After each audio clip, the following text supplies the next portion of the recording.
Eh, Damos a la continuación de este ciclo de capacitación por parte de nuestro Colegio de Fiscales y Jueces de Antioquia. Es la oportunidad hoy, a instancias de nuestro Comité de Derechos Humanos, escuchar una conferencia que ha rotulado nuestro expositor como justicia prospectiva y derechos de las generaciones futuras.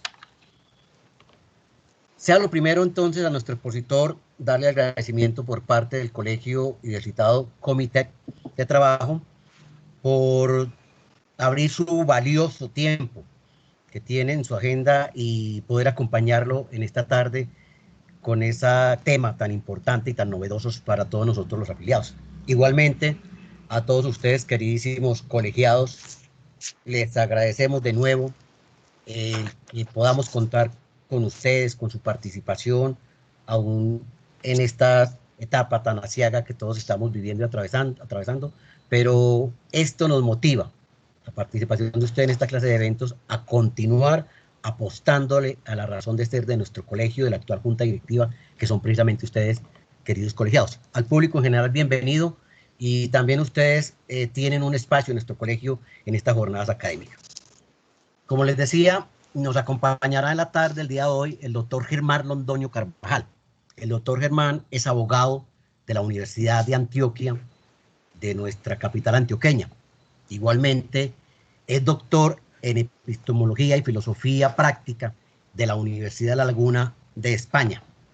También es magíster en Derecho Público del Externado de Colombia, en convenio con las universidades de Bolonia, Carlos III de Salamanca, España. Actualmente el expositor se desempeña como conjuez del Tribunal Contencioso Administrativo de Antioquia y es fundador y actual director general del grupo Lex Causae, consultora especializada en derecho social con asiento en esta capital.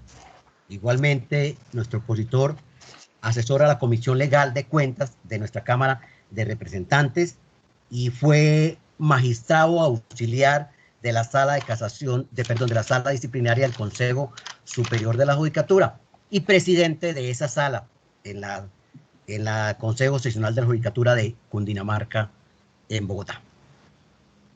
Es nuestro expositor o conferencista, profesor académico en varias universidades, entre esas su alma mater, la Universidad de Antioquia, la de la Sabana de Bogotá y en otras de reconocida trayectoria académica en nuestro municipio, departamento y en Colombia. Igualmente, el doctor Germán es autor de algunos libros y algunas líneas publicadas por él, entre ellos los más importantes tenemos el libro La política y el mal, las ilusiones perdidas de la democracia, que fue publicada en Barcelona en el año 2015. Igualmente publicó su libro Estado Seguro, Ciudadano Amenazado, el paradigma de la seguridad y sus gestos simbólicos. Igualmente Crisis y Utopía, publicado por el Fondo Universidad de Murcia en el año 2011. También tiene otra obra que ha denominado Virtud Republicana y Razón, Utopía y Ética de la Emancipación. Finalmente tenemos una obra, un escrito que denominó nuestro conferencista La violencia como instrumento de degradación de la conducción humana. Esta publicación la hizo en Cuadernos del Ateneo de Laguna en el año 2007. También hacemos referencia de otra de sus obras, El asesinato como acción moral y sus implicaciones políticas, que publicó en el año 2003 en la revista número 15 de Laguna Revista de Filosofía. Como vemos, pues, estamos ante una persona con una trayectoria excelsa y que es un sello de garantía para la conferencia que a continuación escucharemos.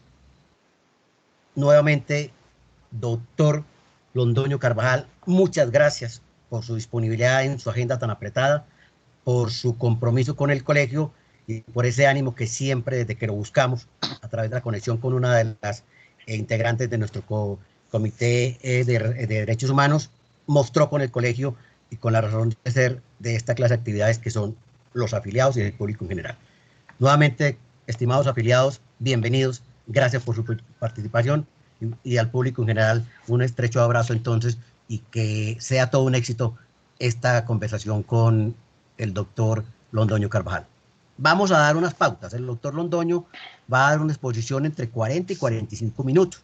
El tema ya lo sabemos y después de ello, si hay preguntas, las vamos colocando en el chat y Luis va organizando las preguntas para que el expositor seleccione aquellas que puedan respuesta, un espacio después de que termine su exposición, más o menos de 2 minutos. Recuerden todos, para que esto nos salga lo más pulcro desde el punto de vista del audio y del video, mientras que el doctor está dando su charla, todos vamos a mantener totalmente apagados, cerrados nuestras cámaras y nuestros micrófonos.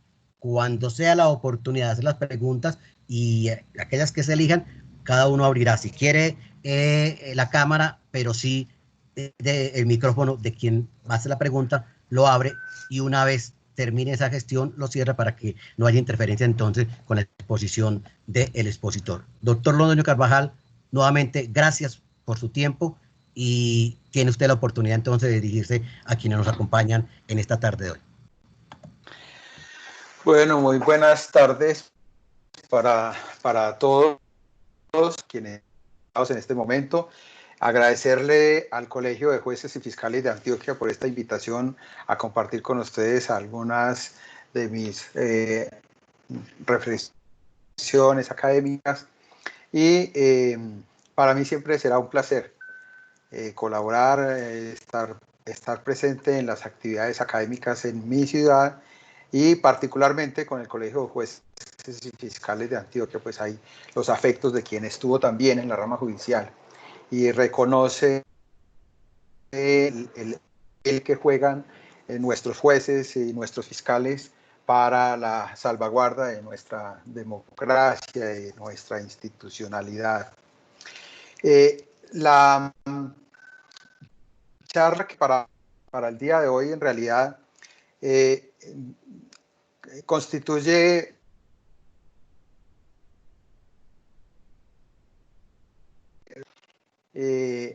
fundamentalmente en la Universidad de La Laguna, en Tenerife, España, donde hice mi doctorado. Y particularmente quiero compartir con ustedes estas que es un tema que ya tuve oportunidad de llevar a un encuentro académico en Tenerife el año antepasado. En Colombia no había tenido oportunidad pues, de trabajar sobre estos aspectos. Este tema tiene como uno de, digamos, de los fundamentos es el auscultar en los acuerdos de paz de La Habana, el acuerdo firmado en noviembre de 2016 entre el gobierno y las FARC, el componente de justicia transicional que tuvo un fundamento filosófico que poco se... y es el que tiene que ver con la conexión entre los derechos de las generaciones futuras y un modelo de justicia quizás uno de los temas más controversiales a lo largo de todo lo que fue el proceso de paz con las FARC, la firma de los acuerdos, luego la refrendación de esos acuerdos. Uno de los aspectos más controversiales, digo, es el que tiene que ver con el modelo de justicia especial para la paz, puesto que este se percibió y se sigue los opositores al proceso de paz en Colombia como contrario a los estándares de justicia y como un claro mecanismo de impunidad.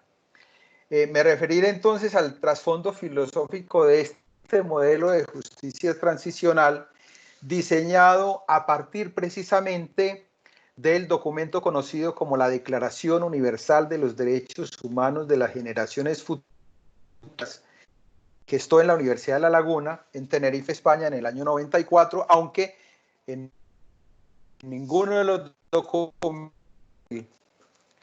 de la específica a esta declaración de La Laguna, como tampoco se hizo mención de otros documentos que fueron consultados y que incluso se transcribieron a partes textuales en el acuerdo y posteriores documentos, sin la referencia a la autoría de aquellas de aquellos. Voy a empezar con leerles una parte del preámbulo del acuerdo final entre el gobierno colombiano y las FARC, donde se apela al concepto de justicia prospectiva vinculado a los derechos de las generaciones futuras bajo la siguiente fórmula. Dice, exaltando y consagrando la justicia prospectiva, en tanto reconoce derechos fundamentales esenciales para las nuevas y futuras generaciones, como son el derecho a una tierra preservada, el derecho a la preservación de la especie humana, el derecho a conocer el derecho a la exención de responsabilidades por las acciones cometidas por las generaciones precedentes, el derecho a la preservación de la libertad de opción y otros sin perjuicio de los derechos de las víctimas a la verdad, la justicia y la reparación. Hasta ahí la transcripción, la lectura del texto del acuerdo.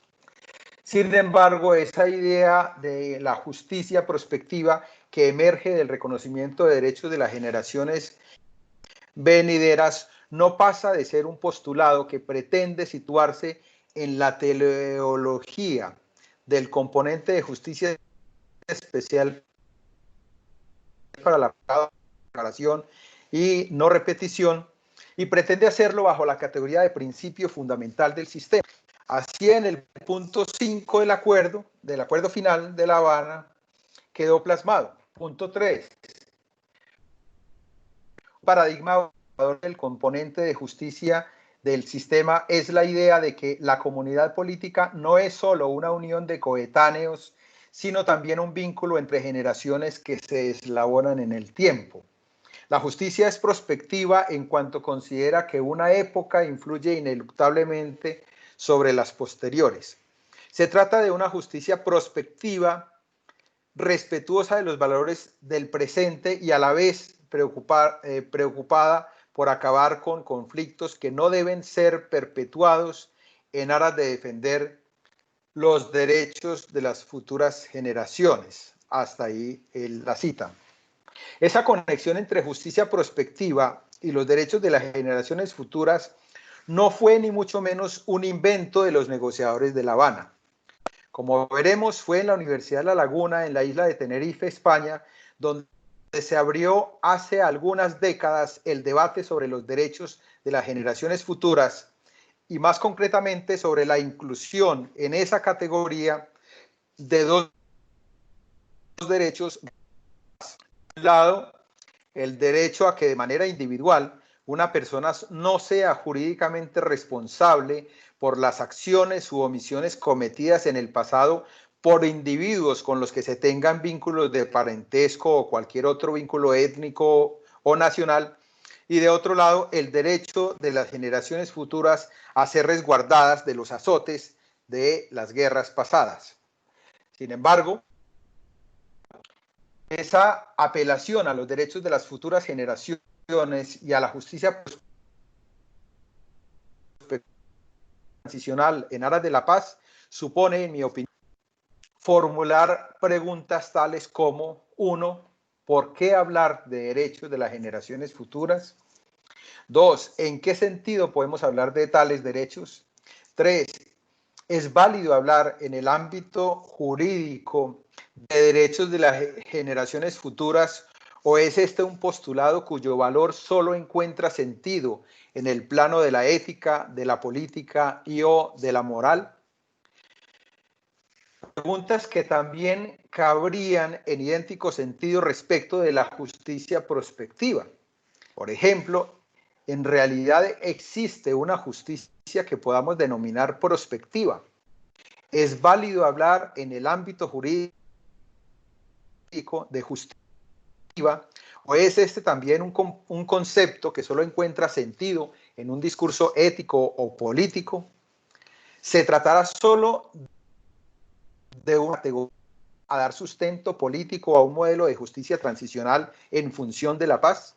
Y finalmente, ¿por qué en los acuerdos firmados entre el gobierno colombiano y las FARC se introdujo la idea de una justicia prospectiva para la paz?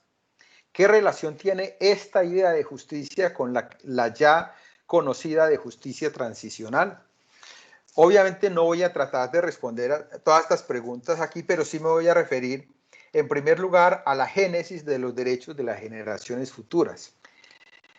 Las constituciones modernas tienen en su base fundamental la idea de que los seres humanos gozan de unos derechos que son anteriores al Estado y que éste, a través de sus fuentes de poder, debe respetar.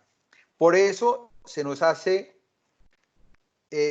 dicho que el Estado moderno no otorga, sino que reconoce los derechos y que estos emanan de la dignidad que cada ser humano tiene. Estos constituyen a su vez la base de la convivencia y de la paz social. Si por ejemplo el artículo 1 de la Constitución Española de 1978 consagra que, comillas, la dignidad de la persona, los derechos inviolables que le son inherentes, el libre desarrollo de la personalidad, el respeto a la ley y a los derechos de los demás son fundamento del orden político. Y la Constitución Política de Colombia de 1991 erige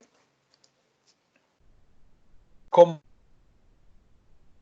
uno de los principios fundamentales del Estado el respeto por la dignidad humana. Artículo primero, con igual connotación de principio esencial, reconoce la primacía de los derechos inalienables de la persona. Artículo quinto, e incorpora a su bloque de constitucionalidad los tratados y convenios internacionales ratificados por el Congreso de la República que reconocen los derechos humanos y que prohíben su limitación en los estados de excepción, los cuales prevalecen en el orden interno. El camino recorrido para llegar a esta idea de los derechos humanos como anteriores y que se sitúan aún por encima del Estado ha sido largo y ha costado enormes sacrificios, incluido el elemental y básico derecho a la vida de numerosas personas en su lucha por la dignidad y por el reconocimiento. Esa lucha no solo se ha dirigido contra regímenes autoritarios basados en la humillación, el desprecio y la negación de la condición humana, sino también contra regímenes que se dicen democráticos, pero que en los que no siempre se ha reconocido la prevalencia de los derechos humanos sobre la existencia misma. El paradigma en tales casos ha privilegiado ideas como la razón de Estado en perjuicio de la plena vigencia de los derechos inherentes a la dignidad humana. Sin embargo, en nuestra tradición jurídica siempre se ha considerado que tales derechos presuponen una coexistencia o coetaneidad de los sujetos, es decir, que los derechos se reconocen a las personas en tanto que existan y a lo sumo se reconocen derechos al ya concebido no nacido, pero no a la persona que ni siquiera estamos seguros de que pueda llegar a ser concebida. Es decir, que para el mundo jurídico los derechos surgen con la existencia, y no voy a traer aquí las discusiones que se están dando desde la bioética y desde otras disciplinas sobre el momento desde el cual se considera que hay humana, si desde la concepción o desde la completa formación del feto, desde el nacimiento, pero derechos que se extinguen con la defunción del sujeto.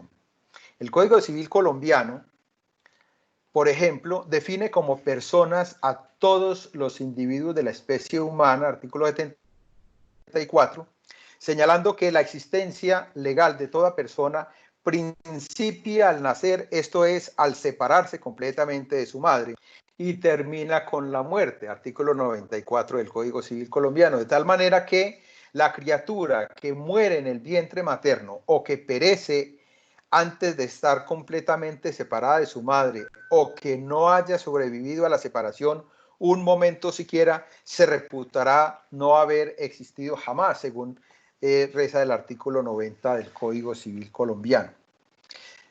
Obviamente, pues no se le reconoce ningún derecho a quien no alcanzó a existir según esa perspectiva civilista del derecho.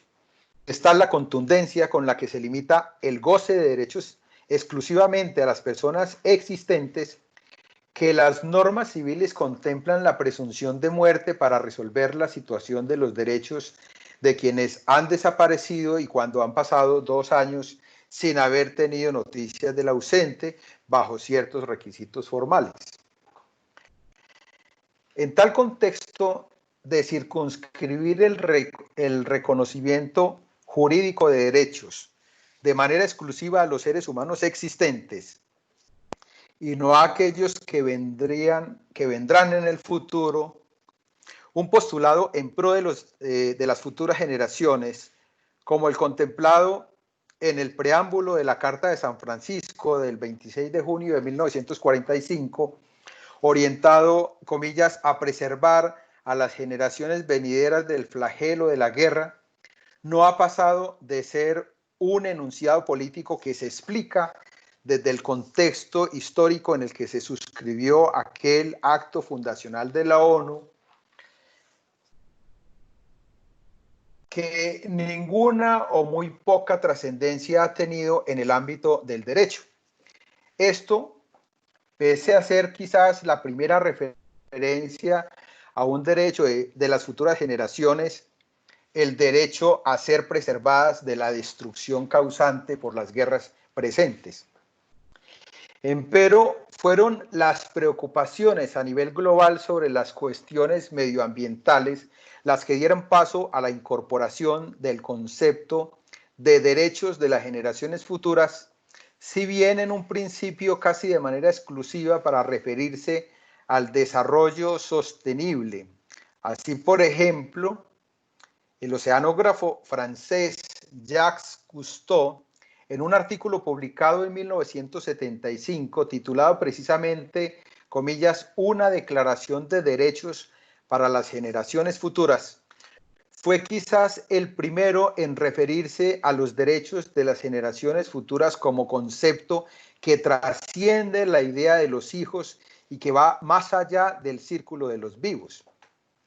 Dicho artículo incluía un proyecto de declaración denominado el Decálogo del Mar, en cuyo segundo mandamiento se incluye el de dar prioridad a nuestra obligación para con las futuras generaciones, puesto que, abro comillas, tenemos un derecho innegable a la utilización de los recursos naturales para nuestro propio beneficio, pero ello no implica que podamos destruir los de las futuras generaciones.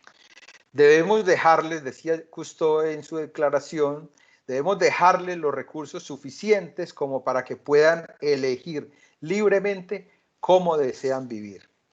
En esa misma dirección, la Comisión Mundial sobre el Medio Ambiente y el Desarrollo, creada en 1983 en virtud de la resolución 3861 de la Asamblea General de Naciones Unidas, presentó en 1987 un informe que denominó Nuestro Futuro Común.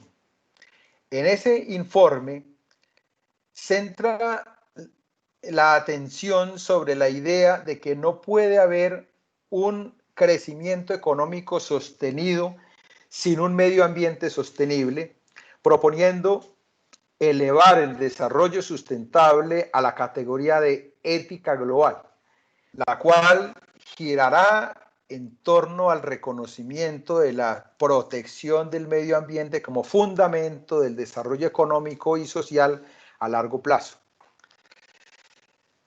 La Declaración de la Laguna y las declaraciones de las Naciones Unidas sobre los derechos de las generaciones futuras.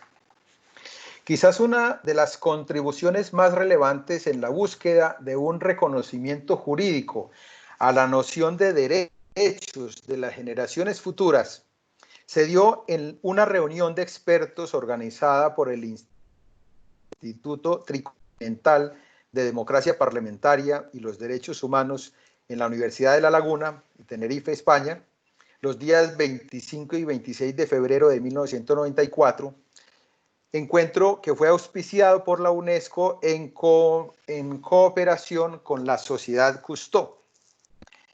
En dicho encuentro académico se produjo un documento que luego se conoció como Declaración de la Laguna, dirigido a las Naciones Unidas con la esperanza de que la ONU adoptara una declaración universal de los derechos humanos de las generaciones futuras. Entre los fundamentos de esa declaración, cabe destacar, de un lado, que se evocó en el preámbulo de la Carta de San Francisco en cuanto a la necesidad de preservar a las generaciones venideras del flagelo de la guerra, y de otro lado, la siguiente referencia a los derechos de las futuras generaciones a ser preservados de las consecuencias de la guerra. Abro comillas, considerando que la vida humana digna de ser vivida sobre el planeta Tierra solo será posible de forma duradera si desde ahora se reconocen a las personas pertenecientes a las generaciones futuras ciertos derechos que les permitan ocupar el lugar que les corresponde en la cadena de la vida sin tener que soportar las consecuencias de los atentados a veces irreversibles a la libertad, igualdad y fraternidad de los seres humanos, actos cometidos en el pasado. Cierro comillas. Esa declaración comprende, entre otros, de un lado, los derechos a una tierra preservada, a la vida y a la preservación de la especie humana, a ser eximidos, comillas, de toda responsabilidad individual por las acciones cometidas por las generaciones precedentes, y de otro lado, al disfrute de un medio ambiente ecológicamente equilibrado, a la paz y a ser resguardado de las consecuencias de guerras pasadas. Esa declaración fue presentada por el director general de la UNESCO a la reunión número 145 del Consejo Ejecutivo de Naciones Unidas, pero en las deliberaciones que allí se dieron sobre el documento se puso de presente la necesidad de revisar sustancialmente tal declaración y el concepto mismo de derechos de las generaciones futuras, pues debían resolverse cuestiones de fondo, como si tales derechos tienen verdadero alcance jurídico o si solo se trata de enunciados morales, si caben en la categoría de derechos humanos o solo son derechos en el sentido lato del derecho internacional, si pueden presentarse como derechos individuales de las personas pertenecientes a las generaciones futuras o como derechos colectivos de estas. El resultado de esa revisión, para la que se consultó la opinión de un grupo de expertos en el tema, fue la apuesta por un enfoque menos jurídico y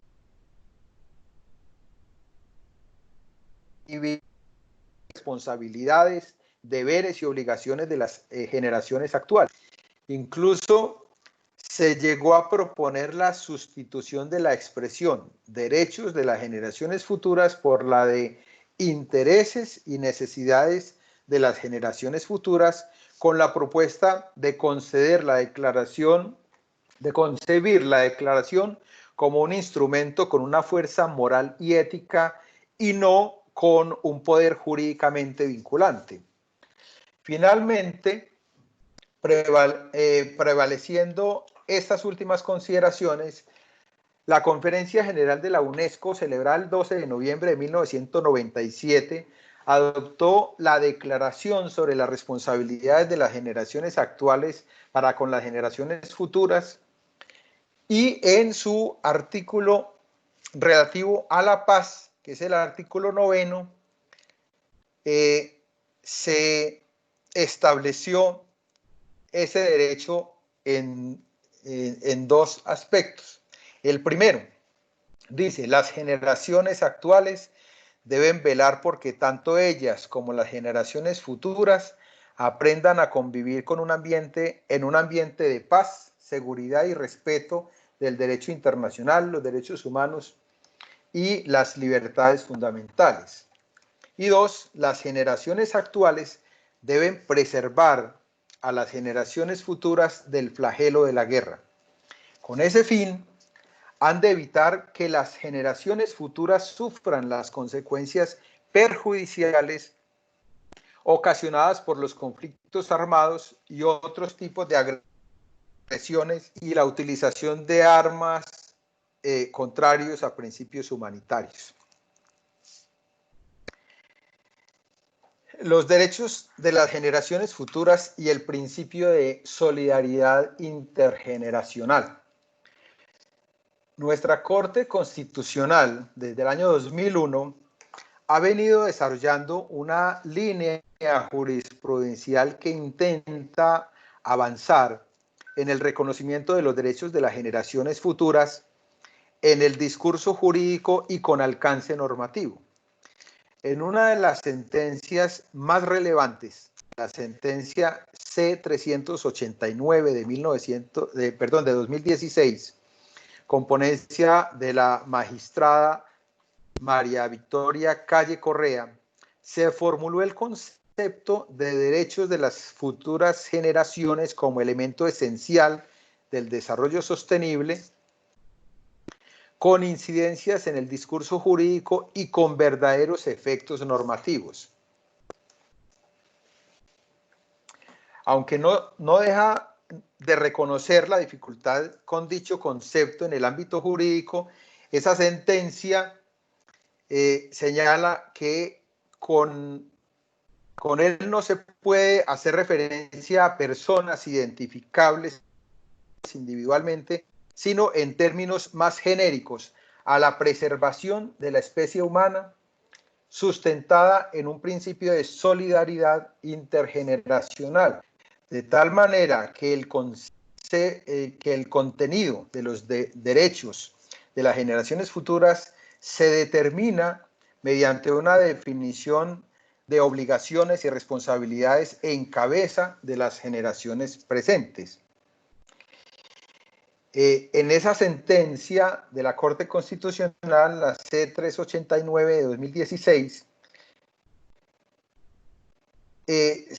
concluye nuestra Corte Constitucional que la irrupción de los derechos de las generaciones futuras en el discurso jurídico no se da como parámetro de control autónomo del desarrollo sostenible, en tanto que principio intrínseco derecho a un ambiente sano. Dice la Corte, el contenido de estos derechos es, sin embargo, especialmente difuso y corresponde al desarrollo del discurso jurídico y político perseguir su concreción. En principio, tiene que ver con que la especie no pierda la oportunidad de decidir sus opciones de vida, crecimiento, desarrollo, paz y educación en un futuro, debido a decisiones presentes equivocadas.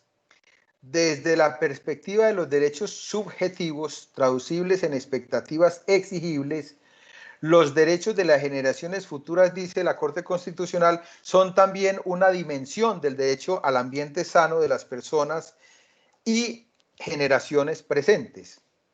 En consecuencia, la Corte no considera como parámetro de control autónomo el concepto de derecho de las generaciones futuras, aunque sí como un elemento del principio de desarrollo sostenible y por lo tanto del derecho a un ambiente sano. Mirados esos tres,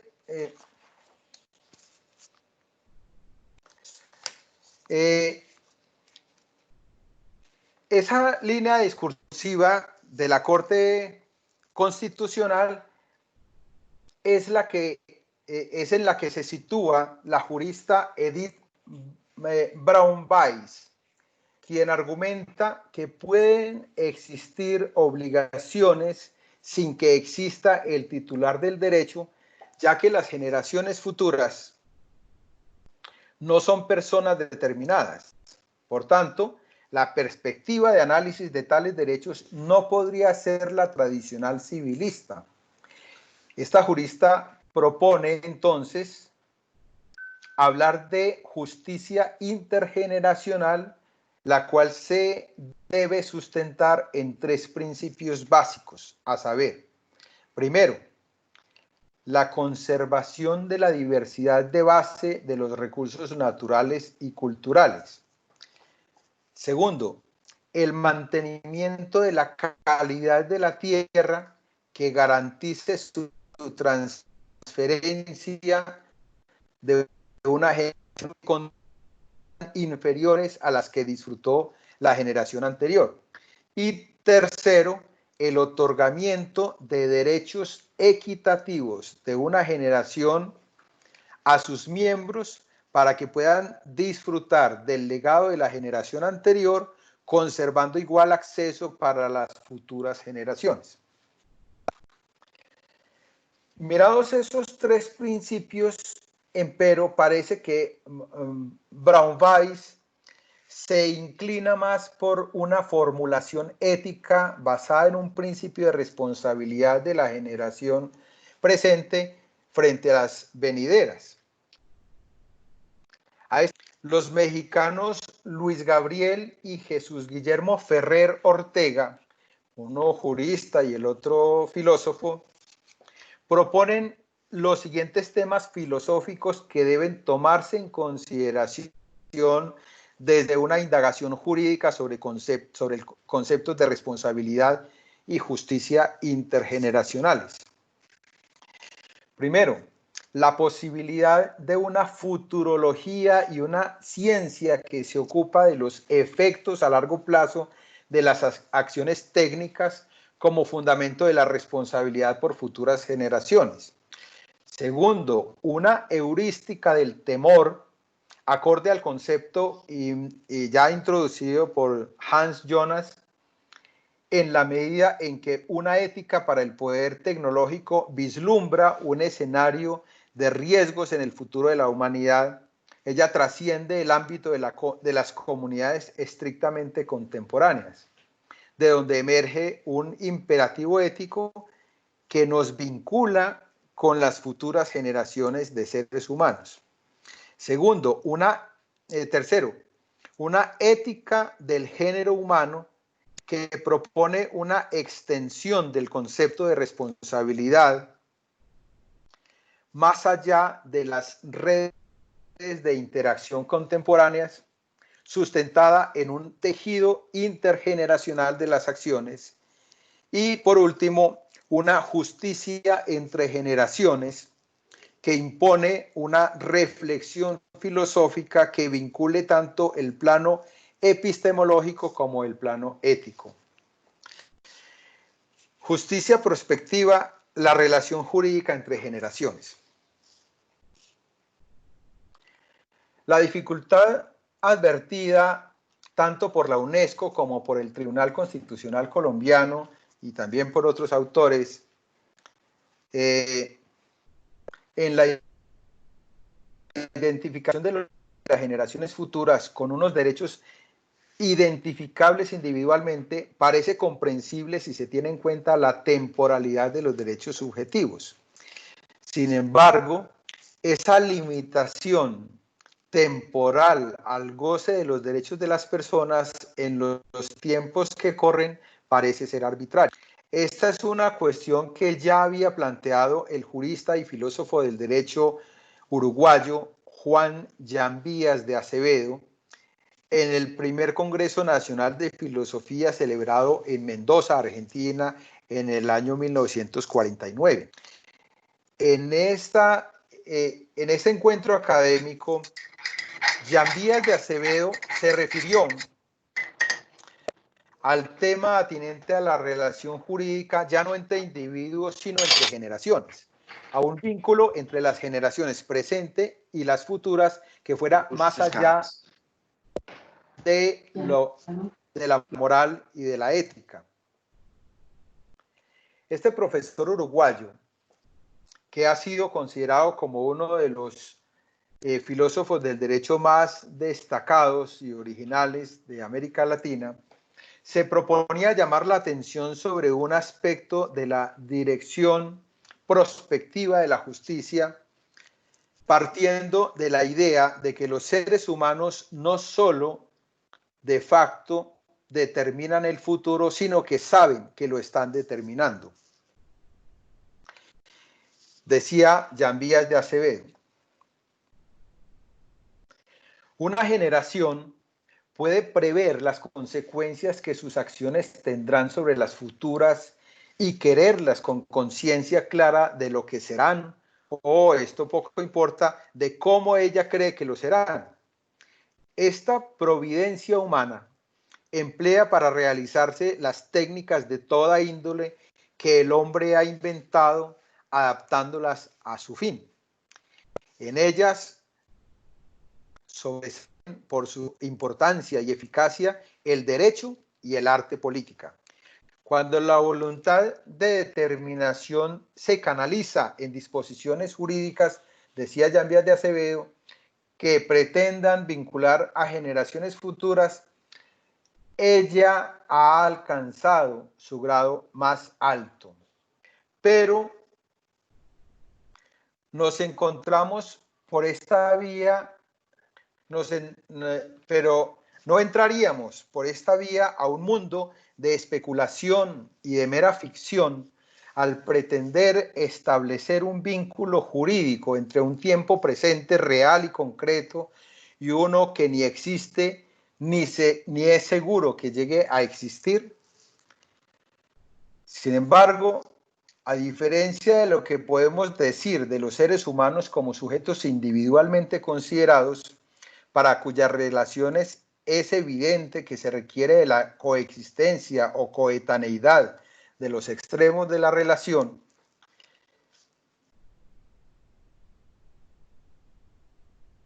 cuando hablamos de relaciones intergeneracionales no sucede lo mismo, pues, como bien lo hace notar el filósofo uruguayo, la existencia de la generación en su conjunto es un hecho que, aunque futuro, es perfecta. La existencia es futura, pero la certeza respecto de ella es actual. Es a partir de esta idea que el citado filósofo resalta la dimensión prospectiva de la justicia, que la amplíe hasta llegar a alcanzar a las generaciones futuras como uno de los términos de la relación. De una relación entre dos sujetos, a saber, de un lado, la generación presente y de otro, las generaciones futuras. Llegados a este punto, podríamos tachar de ingenuo al profesor Llambias de Acevedo, habida cuenta que hoy la amenaza de la destrucción total del género humano se nos presenta como un hecho posible, o cuando menos podríamos objetar su idea de que las generaciones futuras puedan llegar a erigirse en poder frente a las actuales, y que ello nos pone a pensar seriamente en cómo encarrilar sus recíprocas relaciones. Pero para nosotros, en un imperativo que reconoce que la primera y fundamental obligación de las generaciones consiste precisamente en adoptar todas las acciones necesarias para evitar que la catástrofe ocurra. Y que esa catástrofe ocurra no solo cuando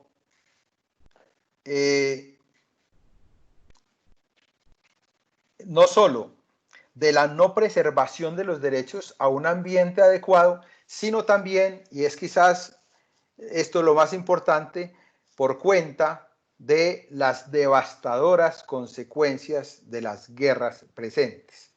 En definitiva, el planteamiento sobre derechos de las futuras generaciones y sobre justicia efectiva, si bien tuvo un momento histórico en el que la mayor influencia venía de las preocupaciones por los temas medioambientales, es lo cierto que hoy la mayor preocupación para las generaciones presentes, pensando en las generaciones futuras, es si las presentes generaciones con las guerras, con la capacidad de destrucción que hoy hará o no viable que existan unas generaciones futuras a las que tendríamos que preservarles mínimamente un derecho a gozar de las condiciones de vida que nosotros tuvimos el privilegio de gozar aún con todas las dificultades presentes. Hasta aquí mi intervención. Ya abrimos el espacio para si hay alguien que tenga alguna pregunta. No sé si me extendí demasiado, señor presidente. No, doctor Germán, está perfecto en los términos que habíamos concebido. De nuevo, Perfecto. doctor, muchas gracias por su espacio, por su tiempo, por su bondad para con nuestro colegio. Abrimos entonces la oportunidad para los que estamos participando de esta charla y que puedan hacer alguna pregunta al expositor de conformidad con el tema y con el tratamiento que le hiciera mismo, referencias jurisprudenciales. Quien tenga interés entonces, podemos, doctor, entonces que nos levante la mano y le damos la oportunidad para que participen. Señores participantes, entonces es el tiempo de ustedes.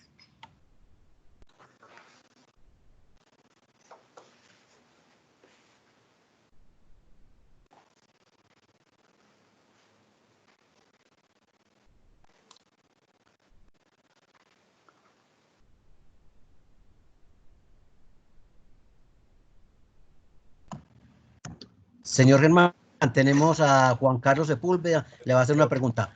Juan Carlos, es tu oportunidad. Muchas gracias. Pues muy interesante las reflexiones que nos acaba de compartir el doctor Germán. Mi pregunta va relacionada precisamente en algunas decisiones jurisprudenciales que se han venido tomando en relación con el reconocimiento de derechos a, digamos, a entes distintos a las personas naturales o jurídicas. Entonces, ¿cómo entender precisamente o cómo correlacionar ese reconocimiento a esos derechos cuando se parte de un sistema jurídico en el que todavía tenemos unas definiciones de personas, de obligaciones y de derechos, digamos, tan decimonónicas frente a esa interpretación tan, de alguna manera, podría decir uno, futurista? Sí, muchas gracias por la pregunta. Efectivamente, hace 20 años, 25 años, pensar en el reconocimiento de derechos a sujetos que no fueran de la especie humana era como una locura. Estas decisiones que ha venido tomando la Corte Constitucional, por ejemplo, en el caso de la protección del río Atato y demás, incluso la que yo le cité, con ponencia de la doctora María Victoria Calle, lo que nos están invitando es a romper el paradigma del concebido desde lo civil, desde el derecho civil. Sabemos que nuestro derecho civil viene de la tradición del derecho privado romano, que pasamos por el código napoleónico y el chileno, y hasta la Constitución del 91, el derecho civil era el rey del derecho. El constitucional era un tema para los gomosos, para los teóricos, pero que no tenía mucho sentido. Los derechos, para ser reconocidos con eficacia jurídica en la Constitución, tenían que llevarse al Código Civil. Entonces, ese paradigma de civilista, yo pienso que hay que cambiarlo por un paradigma, no lo del derecho constitucional moderno, sino de un derecho que trasciende no solamente fronteras en el caso del derecho internacional, el derecho internacional humanitario y demás, sino que trasciende también la temporalidad. Como decía el profesor Jan Vías de Acevedo, y eso yo creo que fue uno de los aportes más importantes a esta discusión, es que ante esa dificultad que plantea el derecho de las generaciones futuras a la visión civilista del derecho como pensado solo para personas hoy existentes, es que si bien no tenemos certeza de que haya unas personas titulares de derechos individualmente consideradas, esas personas sí podemos pensarlas como una generación de personas. Entonces, la certeza que hoy tenemos es que habrá una generación futura, a menos que haya pues una destrucción del planeta con las locuras que hacen los líderes mundiales. Pero la certeza, no hay certeza de que vaya a nacer un fulano de tal dentro de 30 años, pero habrá certeza de que dentro de 30 años muy seguramente hay una que tiene, para la que tenemos que pensar en dejarle no solamente un medio ambiente sano, adecuado, sino preservarlas, y que ese es como uno de los aspectos en los que yo centré mi intervención, de las consecuencias de las guerras presentes.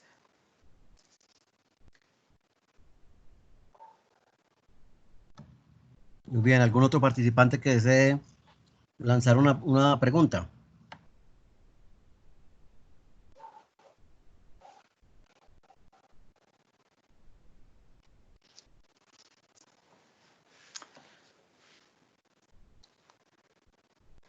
Doctor Germán, creo que entonces ha habido mucha claridad entonces de posición, pues no hay ninguna persona en este momento que me esté levantando la mano. Nuevamente, doctor Germán, gratitud total por parte del colegio y nuestro Comité de Derechos Humanos al aceptar nuestra invitación, nuestra convocatoria y hacer parte entonces de este propósito desde la virtualidad de seguir nosotros capacitando a nuestros colegiados. Mil gracias, doctor, y un resto de tarde feliz. Con muchísimo gusto, muchas gracias a quienes estuvieron conectados y espero pues que estas pequeñas reflexiones por lo menos les den esa inquietud, que es lo más importante para que sigamos pensando en estos temas. Muchas gracias al presidente y a los miembros del Comité de Derechos Humanos del Colegio de Jueces y Fiscales de Antioquia. Estaré siempre presto a lo que ustedes consideran que yo les pueda ser de alguna utilidad en estos asuntos. Muy amable, doctor. A todos nuestros participantes, colegiados y público general, nuevamente gracias por atender la convocatoria y por estar siempre pendiente de esta clase de eventos en esta difícil crisis que estamos atravesando. Que tengan un resto de tarde feliz y esperamos haya sido entonces este evento de muchos éxitos y fructífero para ustedes. Una feliz tarde para todos. Feliz tarde, Estrada.